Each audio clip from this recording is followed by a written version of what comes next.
A'udzu billahi minasyaitonir rajim. Bismillahirrahmanirrahim. Assalamualaikum warahmatullahi wabarakatuh. Alhamdulillahilladzi farada 'alaina as-shalah wa ja'alaha li ahli al-imani nuran wa dhiya'a. Alhamdulillahilladzi ja'ala lana al-laila libasan wan-nahara ma'asha. Subhanahu yukallifu bil qalil wa yajzi bil jazil wa ya'fu 'anil mudhnibina wa yajzil muhsinin. Nahmaduhu tabaraka wa ta'ala wa nas'aluhu at-tawfiqa was-sadada war-rushda wal yaqin. Wassalatu wassalamu ala imamil muttaqin wa sayyidil mursalin wa khairi khalqihi ajma'in wa ala alihi wa sahbihi al-ghurril mayamin. Amma ba'd. Bapak-bapak, ibu-ibu jamaah Masjid Al-Imar rahimani wa rahimakumullah. Alhamdulillah, Allah Subhanahu wa taala kembali memperjumpakan kita di dalam kajian ini, kajian rutin ini yang sebelumnya hari Jumat cuman ana minta kepada Ustadz Abu Hafaz karena anak ada uzur bisa tidak diganti hari Selasa. Alhamdulillah bisa. Insyaallah pada malam hari ini kita akan sedikit membahas tentang satu waktu sholat, yang dimana waktu sholat ini adalah waktu yang membedakan antara seorang muslim dengan seorang yang tidak muslim, yang tidak beriman kepada Allah Subhanahu wa taala. Bahkan waktu ini juga itulah yang membedakan antara seorang muslim, seorang mukmin yang hakiki dengan seorang munafik. Dan itu dijelaskan oleh Nabi kita Muhammad sallallahu alaihi wasallam dalam sabdanya. Maka penting bagi kita untuk memahami satu waktu sholat ini yang kita memulai kehidupan kita di hari yang baru di waktu sholat ini, yaitu waktu subuh. Allah Subhanahu wa ta'ala bersumpah dengan waktu subuh dengan atau disebutkan dalam Al-Quran sebanyak 3 kali. Yang pertama itu di surat Muddathir ayat 34, Allah tabaraka wa ta'ala bersumpah was-subhi idza asfar, dan waktu subuh apabila mulai terang. Yang kedua, Allah Subhanahu wa ta'ala bersumpah dalam surat At-Takwir was-subhi idza tanaffas, dan demi subuh apabila fajarnya mulai menyingsing. Yang ketiga, Allah Subhanahu wa ta'ala menggunakan lafaz yang lain, yaitu al-fajr. Dalam surat Al-Fajr ayat 1, wal fajr. Ketika Allah Subhanahu wa ta'ala bersumpah dengan makhluk-makhluknya atau atas nama makhluk-makhluknya, menandakan bahwa makhluk-makhluk tersebut itu merupakan makhluk yang penting juga, yang tidak bisa kita remehkan. Jadi waktu subuh ini adalah waktu yang betul-betul harus kita manfaatkan di setiap hari kita, di dalam kehidupan kita semua.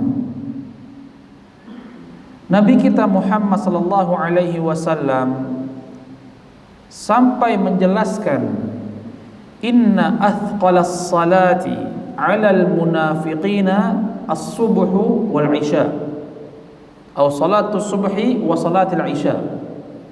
Salat yang paling berat dikerjakan oleh mereka orang-orang munafikun adalah salat subuh dan juga salat isya.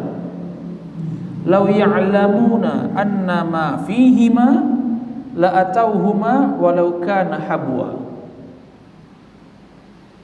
Dan Nabi SAW sampai menegaskan sekiranya mereka tahu balasan apa yang mereka dapatkan, pahala apa yang Allah Ta'ala anugerahkan kepada mereka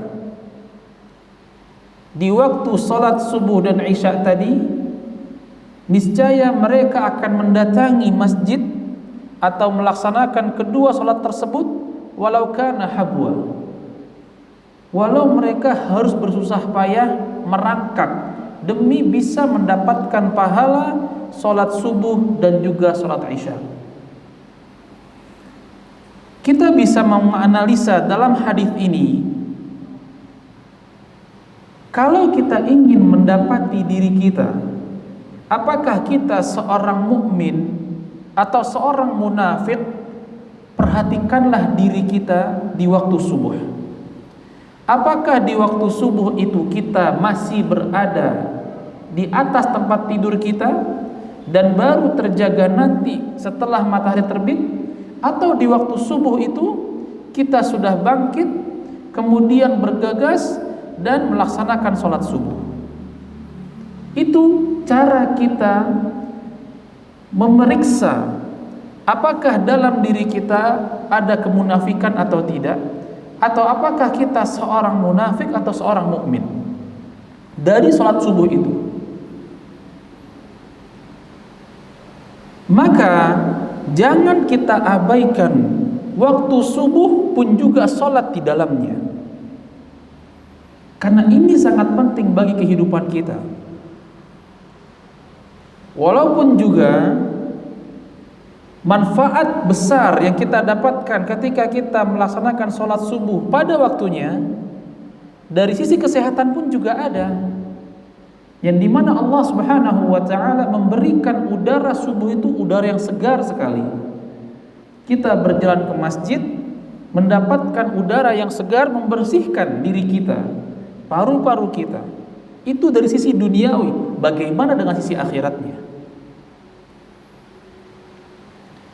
Dalam sabda yang lain juga, Nabi kita Muhammad sallallahu alaihi wasallam juga menegaskan, man shallal isya fi jamaah faka'annama qama nisfal lail. Barang siapa yang salat isya berjamaah, maka seakan-akan dia telah menghidupkan setengah malamnya. Setengah malamnya. Wa man shalla as-subha. Di sini ada waw, yang dimana waw ini menyambung kalimat yang sebelumnya dengan kalimat setelahnya. Dan barang siapa yang mengerjakan sholat subuh fi jamaah, bersama jamaah, faka'annama shallal laila kullah, seakan-akan dia telah sholat semalam penuh. Bayangkan, pahalanya cukup besar. Sholat aja itu pahalanya besar. Bagaimana kalau seolah-olah kita itu sholat sepanjang malam? Dan itulah yang kita dapatkan kalau di waktu isya kita mengerjakan jamaah, pun juga di waktu subuhnya kita sholat secara berjamaah. Kita akan mendapatkan pahala yang besar. Tapi pertanyaannya, kapan waktu subuh itu dimulai? Kita selama ini bergantung dengan apa? Waktu salat, yang itu sudah diperhitungkan khususnya oleh Kementerian Agama kita dengan para ahli, yang mereka memperkirakan bahwa selama 12 bulan, pada tanggal sekian sampai tanggal sekian, selama setahun penuh, salat subuh akan dimulai azannya jam sekian. Zuhur, asar, maghrib, isya pun juga sama. Dan kita akan memfokuskan dulu dengan salat subuh. Salat subuh, di waktu subuh, Asy-Syaikh Ibnu Utsaimin rahimahullahu taala menjelaskan dalam kitabnya Sifatus Shalah ini, waktu fajar. Terkadang kita berpikir, apa bedanya subuh dengan fajar? Para ulama menjelaskan, bahkan Al-Imam Asy-Syafi'i rahimahullahu taala dalam kitabnya Al-Um menjelaskan tidak ada perbedaan antara waktu subuh pun juga waktu fajar. Tidak ada. Salat subuh adalah salat fajar, pun juga sebaliknya sama. Jadi kita tidak perlu bersusah payah mencari apa bedanya antara waktu subuh dan waktu fajar. Naam. Waktu fajar min tulu'il fajar ay idza tabayyan ila an tatlu'asy syams. Waktu fajar atau waktu subuh bermula dari terbitnya fajar sampai terbitnya matahari. Bedakan antara terbitnya fajar dengan terbitnya matahari. Jangan kita samakan. Bagaimana maksudnya? Fal ufuqu muzlimun kullal lail. Ufuk itu sangat gelap setiap malamnya. Fa idza danatis syams minan nahiyatis syarqiyyah minal ufuq bana nurasy syams. Fa idza tabayyana fil ufuq mumtaddan minasy syamali ilal janub fa hadza dukhulu waqti salati al fajr. Waktu fajar, waktu subuh itu bermula dari malam yang gelap. Malam itu kapan mulainya? Bukan maghrib. Maghrib itu awal malam, tapi ini masih dihitung sore. Karena nanti kita akan mempelajari insyaallah. Waktu maghrib itu ada ketentuannya sampai ke isya, tapi waktu isya itu sudah dihitung malam. Walaupun ujung-ujungnya kalau kita buka puasa di maghrib. Nah, waktu subuh itu bermula setelah malam yang gelap berlalu dan matahari sudah mulai naik dari sisi timur. Yang kemudian cahaya matahari tersebut mendekati ufuk. Apabila ufuk tersebut telah memanjang dari mana? Dari utara ke selatan, seperti garis begitu. Maka ini menandakan masuknya waktu subuh.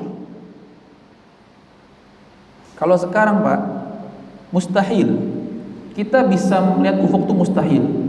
Kenapa? Dikarenakan zaman sekarang ini kita sudah banyak terbantu oleh cahaya-cahaya lampu. Maka sulit bagi kita untuk melihat ufuk di waktu pagi, sulit.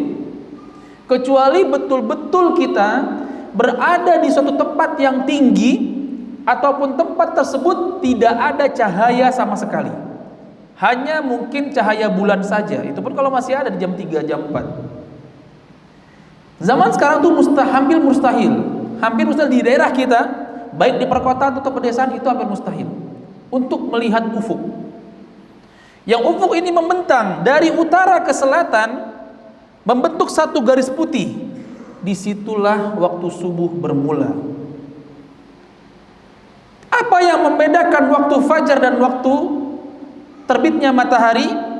Beliau rahimahullahu ta'ala menjelaskan, wal farqu baina tulu'il fajr wa tulu'is syams yatarawah baina sa'ati wa rubu' wa sa'ati wa nisf hasaba ikhtilafil fusul. Jarak antara terbitnya fajar sampai terbitnya matahari itu sekitar 1 jam seperempat atau 1,5 jam, bergantung atau tergantung dari musimnya. Jadi kadang ada satu musim di mana matahari terbit lebih cepat, ada juga satu musim matahari terbit lebih lambat. Inilah yang menjadikan batas waktu subuh itu bermula dari terbitnya fajar, berakhir pada terbitnya matahari. Kalau sekarang kita subuh kira-kira jam 4.40, maka terbitnya matahari sekitar jam 5.55. Jaraknya 1/4 jam. Bisa kita lihat dari jadwal sholat itu ada namanya syuruk. Nah, jadi kita boleh melaksanakan sholat subuh itu dari terbitnya fajar tadi sampai terbitnya matahari. Kalau yang tadi anak katakan jam 4.40 itu azan subuh, terbitnya fajar, syuruk itu jam 5.55, maka kita diperbolehkan sholat jam 5 pas, jam 5.20, jam 5.30, jam 5.40 selama belum terbitnya matahari. Nah, lalu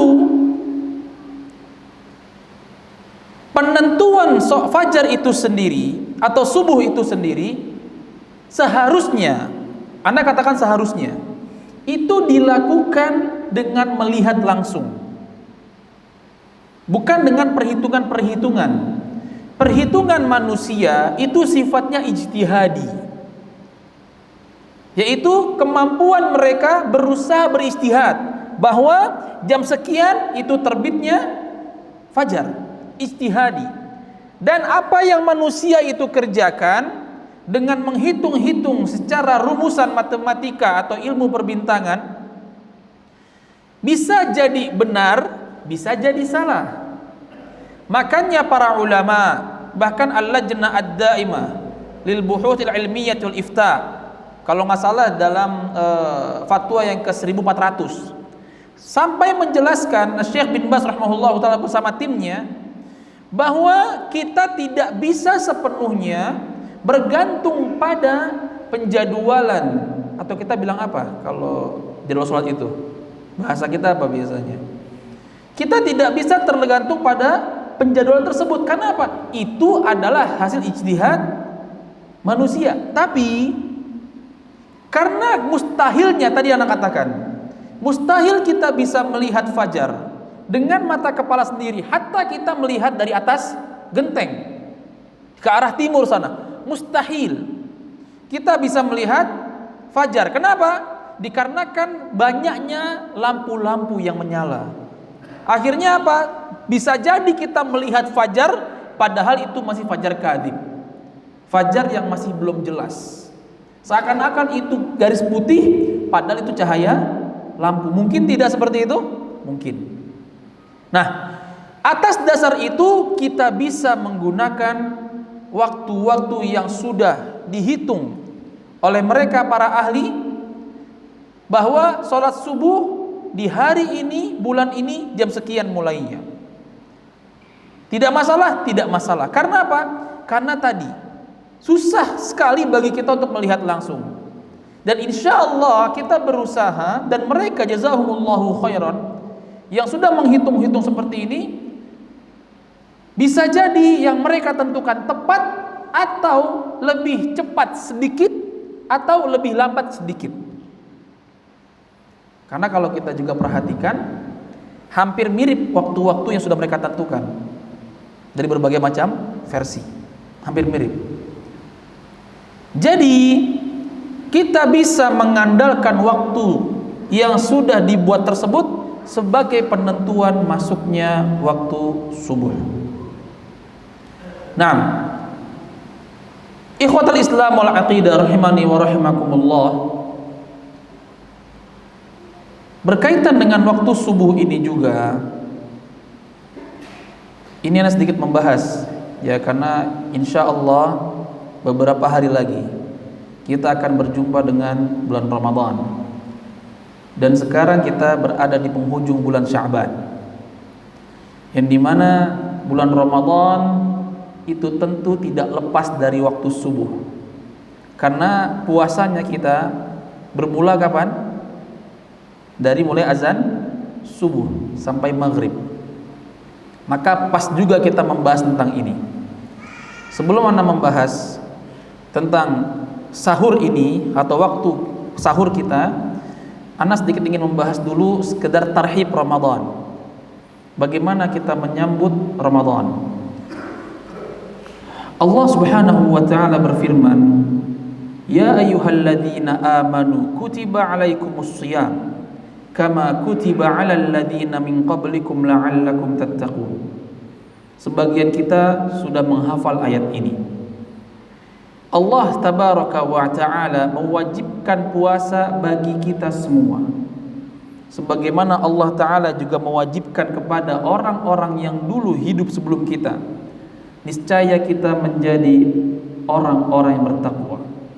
Tapi jangan lupakan, di awal firman ayat tersebut Allah Subhanahu wa taala menyebutkan dengan ya ayyuhalladzina amanu. Wahai orang-orang yang beriman. Allah Subhanahu wa taala mewajibkan puasa bagi orang-orang yang beriman. Kenapa Anda jelaskan seperti itu? Karena orang yang beriman atau seorang mukmin berbeda dengan seorang muslim. Kenapa seperti itu? Seorang mukmin pastilah muslim, seorang muslim belum tentu mukmin. Seorang muslim belum tentu mukmin, seorang mukmin pastilah dia seorang muslim. Kita bisa memperhatikan bagaimana satu hadis dalam Ghazwatul Hunain, perang Hunain, di mana para sahabat radhiyallahu taala anhum ketika itu sebagian mereka hudatsa ahdin bi kufr. Mereka baru masuk Islam. Yang mereka melihat lawan musuh mereka, orang-orang musyrikun, menjadikan sebuah pohon yang mereka bukan hanya berlindung di bawah pohon tersebut, tapi mereka menggantungkan peralatan perang mereka. Pedangnya, tamengnya, zirahnya, baju perangnya digantungkan. Digantungkan di sini bukan tanpa sebab, ada sebabnya. Yaitu mereka orang-orang musyrikun berkeyakinan pohon tersebut yang mereka gantungkan peralatan perang mereka sebagai tempat atau makhluk yang bisa memberikan keberkahan, yang bisa memberikan mereka semangat supaya pedang mereka bisa melawan dan mengalahkan umat atau kaum muslimin. Itu keyakinan mereka. Nah, para sahabat yang mereka muslim baru masuk Islam meminta kepada Nabi sallallahu alaihi wasallam setelah melihat kejadian tadi, mereka mengatakan, "Ya Rasulullah, ij'al lana dzata anwat kama lahum dzatu anwat." Ya Rasulullah, bikinkanlah, jadikanlah bagi kami tempat kami menggantung senjata-senjata kami sebagaimana mereka menempatkan senjata mereka di pohon tersebut. Artinya, mereka para sahabat yang baru masuk Islam ingin seperti itu. Dan Nabi SAW mengatakan subhanallah. Nabi menentang ini. Kenapa? Ini adalah satu perbuatan syirik yang bisa memberikan keberkahan siapa? Allah Subhanahu wa taala. Yang bisa memberikan kekuatan siapa? Allah Subhanahu wa taala. Intinya para sahabat ketika itu mereka baru masuk Islam, yang mereka menjadi seorang muslim atau menjadi muslim. Dalam riwayat yang lainnya juga, Nabi Shallallahu Alaihi Wasallam itu pernah mendakwahi satu kaum, yang kaum tersebut setuju dan mau masuk Islam. Mereka menjadi muslimun, tapi dengan syarat mereka tidak mau mendirikan salat. Mungkinkah itu? Mungkinkah seorang muslim gak salat? Gak mungkin. Tapi ketika itu Nabi SAW mengizinkan. Supaya apa? Yang penting mereka muslim dulu. Itulah kenapa ana mengatakan seorang mukmin pastilah muslim, tapi seorang muslim belum tentu mukmin. Dan Allah Subhanahu wa taala memulakan firman ini dengan lafaz ya ayyuhalladzina amanu. Wahai orang-orang yang beriman. Kalau kita ingin mengukur keimanan kita, mengukur diri kita seorang mukmin atau bukan, seperti tadi, mengukur diri kita seorang mukmin atau munafik, salat subuh kita perhatikan diri kita. Pun juga kalau kita ingin mengukur apakah saya seorang mukmin atau seorang muslim saja, ketika kita berpuasa Ramadan, ketika kita mampu mengerjakan Ramadan imanan wahtisaba, atas dasar iman dan mengharap dari Allah Subhanahu wa taala, maka kita mendapatkan sifat sebagai seorang mukmin. Dan mereka yang mengaku dirinya mukmin tapi mereka tidak puasa, bukan dengan uzur. Mereka tidak berpuasa tanpa uzur. Kita katakan mereka bukanlah seorang mukmin. Mudah tidak membandingkannya? Sangat mudah sekali. Dan kita bisa lihat nanti, kalau di siang Ramadan pergi ke pasar-pasar, kita lihat mereka-mereka yang seenaknya saja minum dan makan tanpa malu. Berarti keimanan mereka sedang rendah sekali. Na'udzubillah min dzalik. Jadi kita perlu mendorong diri kita, pun juga keluarga yang kita sayangi, orang-orang yang dekat dengan kita, supaya betul-betul kita bisa memanfaatkan bulan Ramadan dengan kita berpuasa. Pun juga Ramadan adalah syahrul ibadah, bulannya ibadah. Kita tidak akan mendapatkan satu bulan dari 11 bulan yang lainnya selain Ramadan. Itu bulan tersebut kita isi di dalamnya dengan banyak beribadah. Tidak akan kita dapatkan. Silakan dicari. Di waktu pagi saja di bulan Ramadan kita sudah beribadah sebelum subuh. Ngapain? Sahur. Itu ibadah. Di siang harinya kita berpuasa. Di malam harinya kita qiyamul lail. Satu hari kita beribadah. Iya tidak? Iya. Coba kita bandingkan di bulan-bulan yang lainnya. Adakah seperti itu? Adakah kita mendapatkan diri kita sahur 30 hari satu bulan selain Ramadan? Tidak ada. Adakah kita mendapatkan satu bulan full kita puasa selain Ramadan? Tidak ada.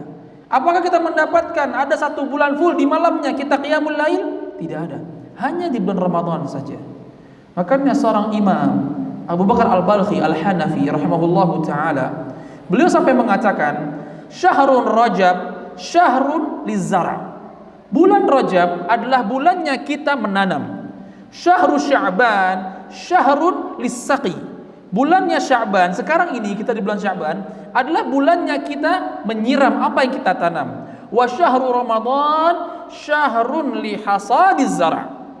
Bulan Ramadan adalah bulan kita memanen apa yang sudah kita tanam, apa yang sudah kita siram. Dan bulan Ramadan kita akan memanen hasil tersebut.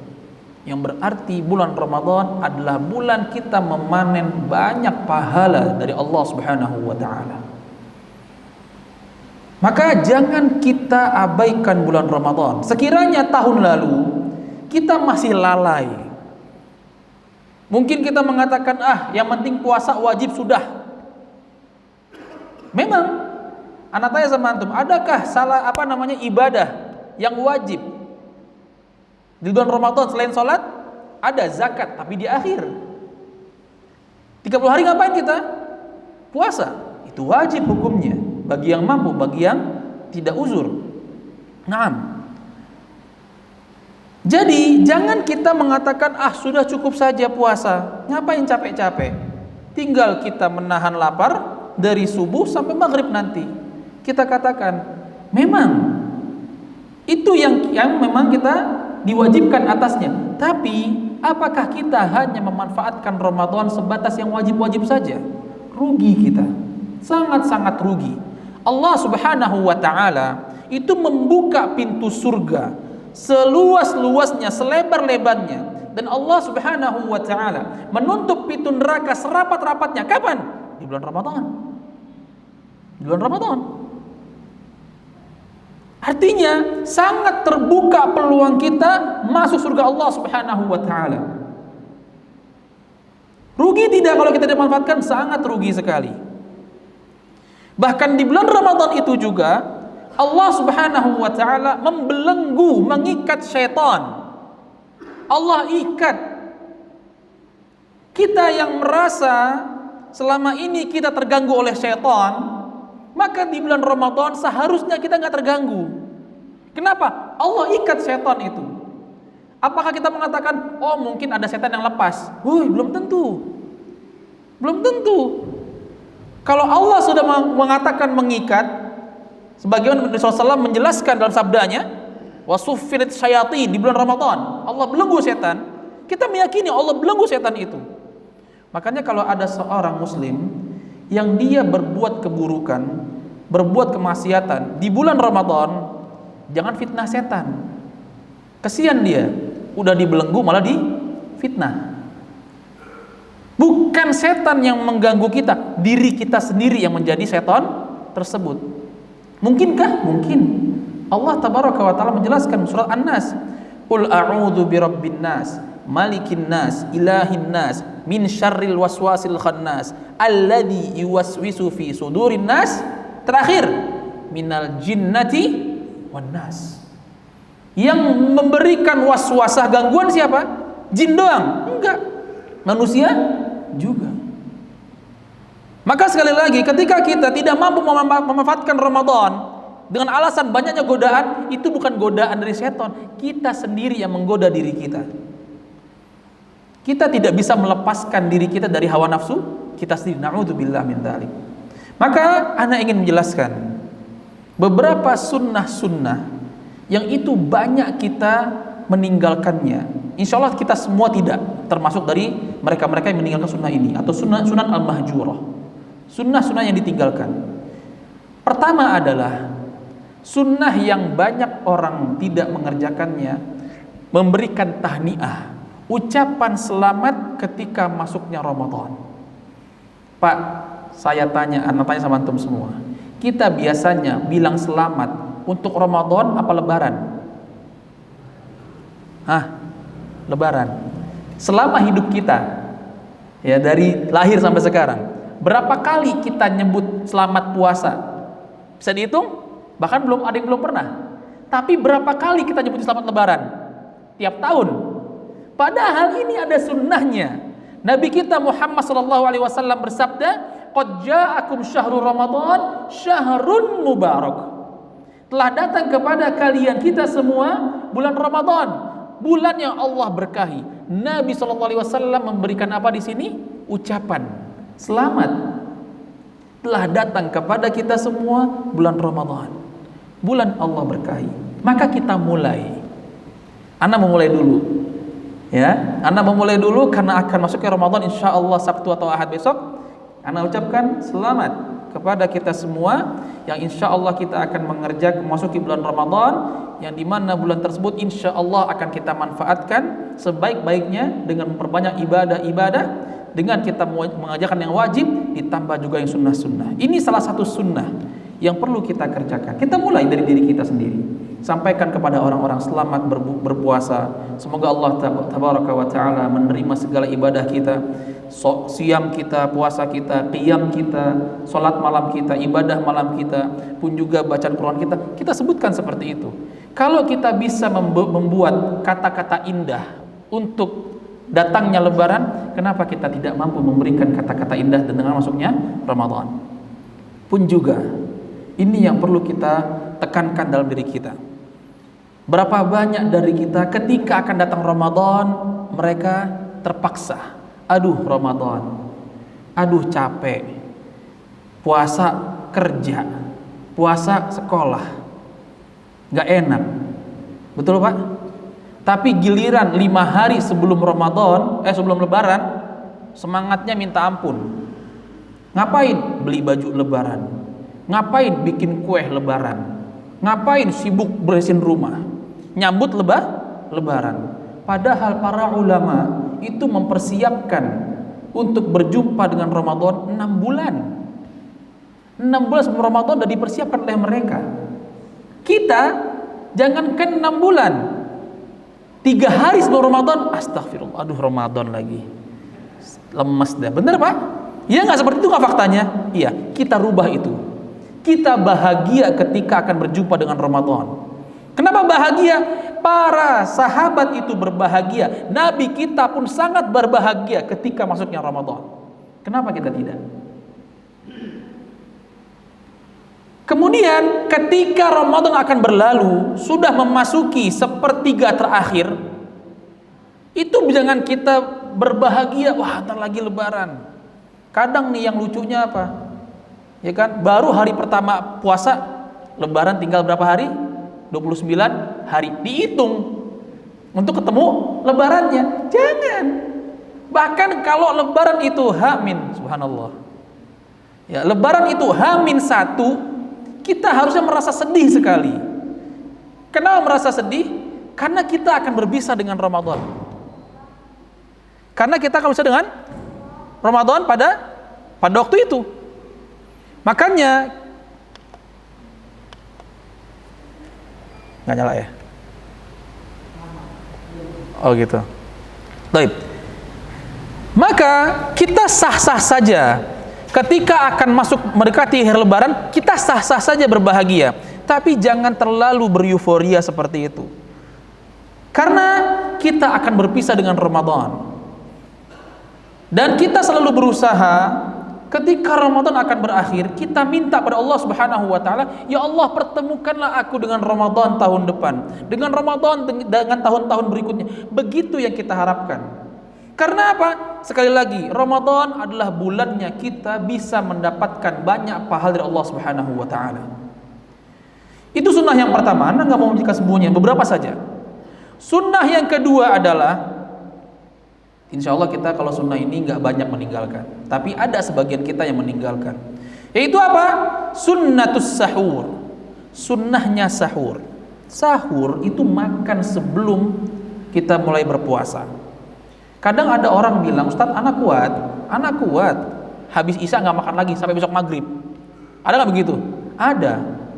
Ada juga yang tidur bangun jam 2 sahur, habis tidur lagi bangun subuh. Boleh itu, boleh, nggak ada masalah. Sahur itu adalah ibadah kita yang itu adalah sunnah. Nabi SAW sampai mengatakan tasahharu, dengan perintah, sahurlah kalian kita semua, fa inna fis sahuri barakah, karena sahur itu adalah keberkahan di dalamnya. Adzan dulu, kita lanjutkan setelah ini.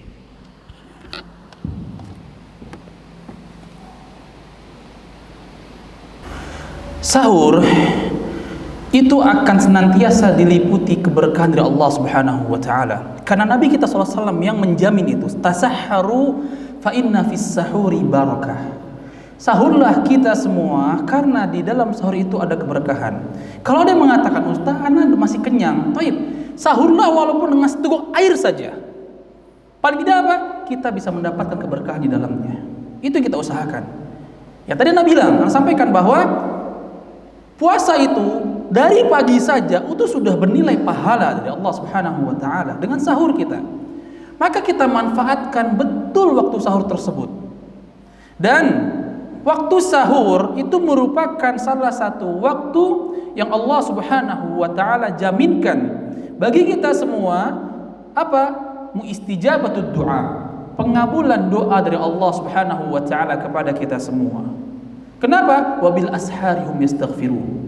Yang mereka, kata Allah Subhanahu wa taala, di waktu sahurnya mereka beristighfar. Dan Allah Subhanahu wa taala, yang kita tahu bahwasanya Allah tabaraka wa taala turun ke langit dunia sepertiga malam terakhir, yang Allah Subhanahu wa taala akan mengampuni mereka kita semua yang beristighfar, meminta ampunan kepada Allah Subhanahu wa taala, pun juga meminta apapun kepada Allah Subhanahu wa taala.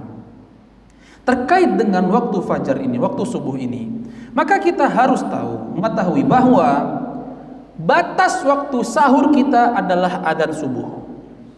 Maka ketika muadzin mengumandangkan adzan, yang dia mengambil waktu subuh dari jadwal azan yang sudah banyak dipakai, kita berusaha untuk menjaga diri kita, menahan makan ketika itu. Walaupun ada yang mengatakan, enggak, azan kita itu subuh kecepatan, sebenarnya lebih cepat sekian 10 menit. Maka ketika subuh itu teruslah makan, jangan, lebih baik ditahan. Kenapa? Karena kita tidak tahu sekarang ini kapan pastinya waktu subuh. Dan kita berusaha meyakini insya Allah waktu subuh yang sudah ditetapkan itu insya Allah benar. Kalaupun ada perbedaan itu hanya sedikit saja. Adapun imsak yang banyak tersebar di sini, di Indonesia khususnya, 10 menit sebelum adzan subuh. Seumpamanya adzan subuh jam 4.40, imsak jam 4.30. Kita katakan, kalau ada seorang dia lebih berhati-hati, sudah saya pengen berpuasa 10 menit sebelum azan subuh. Sebaik kehati-hatian saja, tafadhol. Tapi kalau dia memberikan hukum baru, ini nggak boleh. Hukum imsak, kapan? 10 menit sebelum azan. Ini yang dilarang. Karena apa? Membuat hukum baru. Sudahlah Allah Ta'ala memberikan kita waktu sahur sampai azan subuh, kita malah buat hukum baru gimana? 10 menit sebelum azan sudah berpuasa. Ini yang tidak boleh. Ini yang tidak boleh. Kemudian juga yang perlu kita perhatikan di waktu sahur itu, kalau seumpamanya kita bangun terlambat, waktu subuh 4.40, kita baru bangun jam 4.30, kita lagi makan, kemudian baru minum seteguk, air belum habis, azan berkumandang. Ditaruhkah? Apa dihabiskan? Dihabiskan. Dan Nabi SAW mengajarkan hal itu. Sekiranya sudah masuk waktu subuh dan masih ada air di gelas tersebut, maka habiskan. Tapi jangan disengaja. Kata Nabi boleh nih, ya udah tungguin aja. Bukan segelas, seteko ditungguin sama dia. Nggak boleh. Jangan begitu. Ini kan hanya perkara untuk perkara darurat. Jadi lebih baik apa? Lebih baik kita itu dari jauh-jauh, setengah jam sebelum subuh sudah bangun. Dan ini biasanya ibu-ibu nih, para akhwat, yang mereka biasa mempersiapkan makan sahur. Mempersiapkan makan sahur ada pahalanya, yang dimana mereka akan membuatkan makanan bagi orang-orang yang berpuasa, yang akan berpuasa. Orang yang akan berpuasa dengan makanan tersebut, dia menyimpan tenaganya sampai nanti maghrib. Kira-kira yang buat makanan berpahala apa tidak? Berpahala. Maka jangan bermain-main atau jangan meremehkan perkara masak buat sahur. Capek, ngantuk, gak ada. Ini ada pahalanya. Baik, yang kedua, sunnah yang kedua adalah kita disunnahkan untuk mengakhirkan sahur. Ada sebagian orang sahur jam 2 malam, jam 1 malam, boleh tidak ada masalah. Tapi kita disunnahkan untuk mengakhirkan sahur. Zaid bin Thabit radhiyallahu taala anhu pernah menjelaskan kepada para sahabat yang lainnya bahwa tasaharna ma'a Rasulillah sallallahu alaihi wasallam. Kami pernah sahur bersama Nabi sallallahu alaihi wasallam. Tsumma qama yusalli. Kemudian setelah sahur, beliau sallallahu alaihi wasallam itu berdiri salat. Ditanyakan berapa lama beliau salat, dikatakan bahwa atau dijawab bahwa salatnya Rasulullah SAW selama beliau membaca seakan-akan 50 ayat. Berarti kalau membaca 50 ayat itu rentan waktu antara 10 sampai 15 menit. Artinya dari Nabi SAW ke waktu subuh sekitar 15 sampai 20 menit. Bahkan dalam riwayat Anas bin Malik radhiyallahu taala anhu bahwa batas yang dimaksud adzan di sini bukan adzan subuh tapi iqamah subuh, lebih sempit lagi waktunya. Maka kita dianjurkan untuk mengakhirkan sahur. Jangan di awal-awal. Karena apa? Kita nggak dapat sunnahnya di akhir. Nah, kemudian sunnah yang berikutnya yaitu sunnah berbuka dan disegerakan berbuka tersebut. Kadang orang itu berbuadzan, ya dia merasa masih kuat kok, nanti aja bukanya. Jangan. Nabi SAW bersabda, la yazalun nas bi khairin ma'ajjalu al-fitr. Seorang manusia atau mereka para manusia senantiasa berada dalam kebaikan selama mereka mensegerakan berbuka. Bahkan ada sebagian fatwa ditanya, ada sebagian masyayikh ditanya, "Syekh, bagaimana hukumnya saya berada dalam kendaraan ketika waktu berbuka saya tidak minum, tidak makan karena nggak ada dalam mobil saya minuman. Sedangkan saya ingin berusaha menerapkan sunnah apa itu? Menyegerakan berbuka." Apa kata syekh tersebut? Disebutkan bahwa cukup engkau berniat dengan menelan ludah untuk membatalkan puasa, batal puasamu. Artinya kita betul-betul dianjurkan untuk mengamalkan sunnah ini, menyegerakan berbuka. Menyegerakan bukan berarti sebelum maghrib, pas juga azan maghrib. Kemudian sunnah yang lainnya yaitu sunnah kita banyak bersedekah di bulan Ramadan. Nabi SAW sebagai Ibnu Abbas radhiyallahu taala anhu menjelaskan, kana Rasulullah sallallahu alaihi wasallam ajwadun nas bi khair. Nabi SAW adalah sosok manusia yang paling dermawan untuk kebaikan. Wa ajwadu ma yakunu fi Ramadan. Nabi SAW lebih dermawan lagi ketika Ramadan. Maka kita berusaha menjadi orang yang dermawan di bulan Ramadan. Dengan kita banyak bersedekah.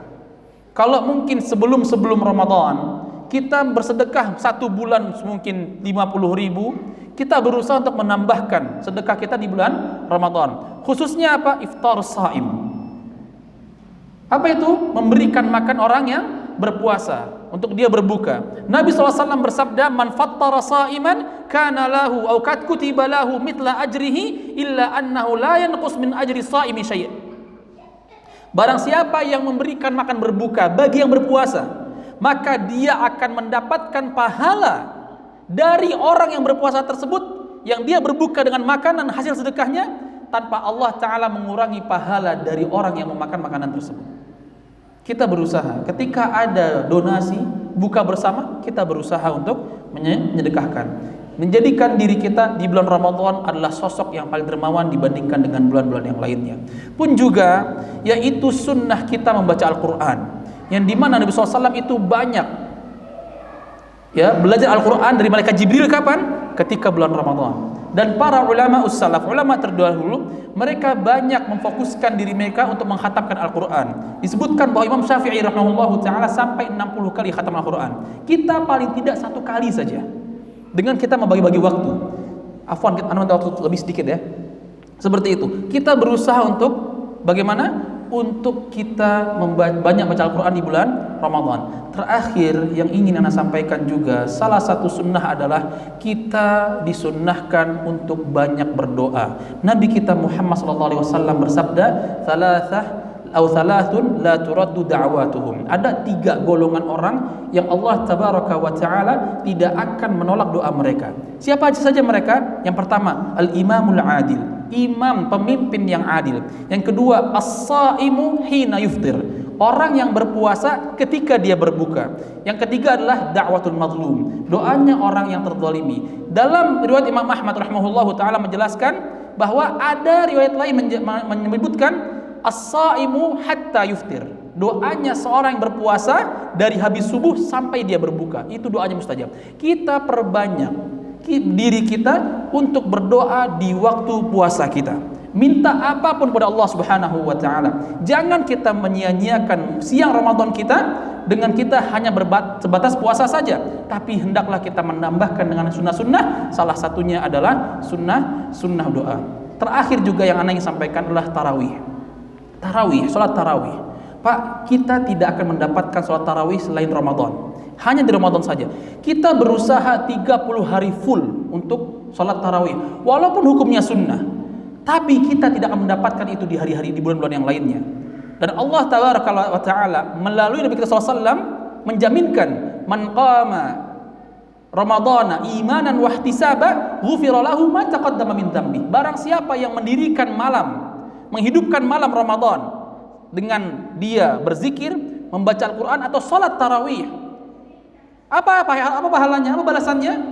Ghufira lahu ma taqaddama min dhanbi. Ketika mereka menghidupkan malam Ramadan, dasarnya iman dan ihtisab, mengharapkan pahala dari Allah Subhanahu wa taala, maka Allah Subhanahu wa taala akan mengampuni dosa-dosa mereka, dosa-dosa kita yang terdahulu. Manfaatkan betul Ramadan ini dengan kita full bertarawih. Buat bapak-bapak, ibu-ibu, kalau mau belanjalah hari-hari ini.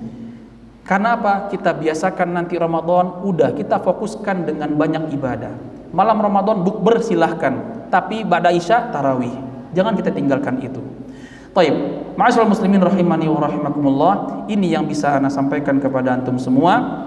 Sekali lagi, semoga Allah Subhanahu wa taala memperjumpakan kita dengan Ramadan, selamat menunaikan ibadah puasa buat kita semua. Semoga Allah Subhanahu wa taala menerima ibadah kita yang wajib juga yang sunnahnya, menerima puasa kita, menerima bacaan Quran kita, dan kita selalu berharap agar Ramadan yang akan kita diperjumpakan oleh Allah Subhanahu wa taala nanti menjadi Ramadan yang lebih baik dari tahun-tahun kita sebelumnya.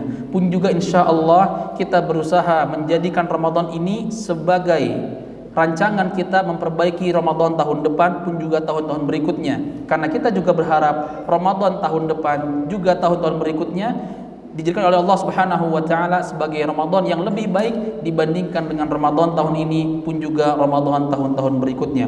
Kita manfaatkan momentum Ramadan tahun ini dengan kita memperbanyak ibadah, mendapatkan pahala dari Allah Subhanahu wa taala.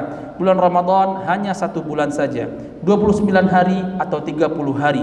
Maka kita jangan melalaikan diri kita, walaupun di siang hari kita lelah. Dulu atau sebelumnya kalau kita haus bisa minum, kalau kita lapar bisa makan. Bulan Ramadan tidak bisa seperti itu, tapi kita berusaha untuk melelahkan diri kita bulan Ramadan agar bisa mendapatkan kenikmatan nanti surga Allah Subhanahu wa taala. Jazakumullahu khairan kepada para ikhwan dan akhwat sekalian. Ana cukupkan dengan kafaratul majlis. Subhanakallahumma bihamdika asyhadu an la ilaha illa anta astaghfiruka wa atubu ilaik. Assalamualaikum warahmatullahi wabarakatuh.